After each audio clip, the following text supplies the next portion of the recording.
Mantan Wakil Menteri Luar Negeri Dino Patijalal turut mengomentari kedatangan Presiden Joko Widodo ke Rusia dan Ukraina.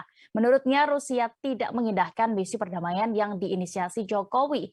Namun ia mendapatkan kritikan seusai berpendapat soal lawatan Jokowi tersebut.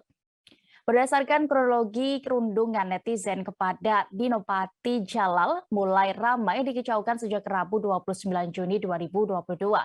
Saat itu dirinya berpendapat soal lawatan Jokowi di akun Twitter pribadinya.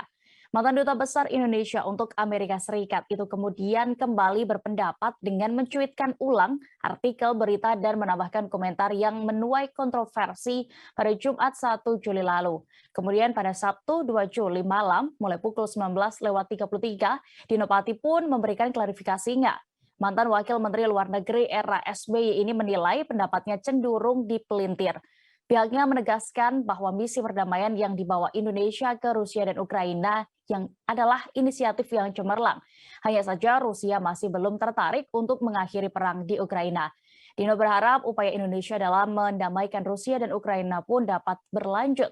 Sesuai pandangannya, situasi di medan perang yakni di Ukraina akan semakin memburuk saat ini menurutnya.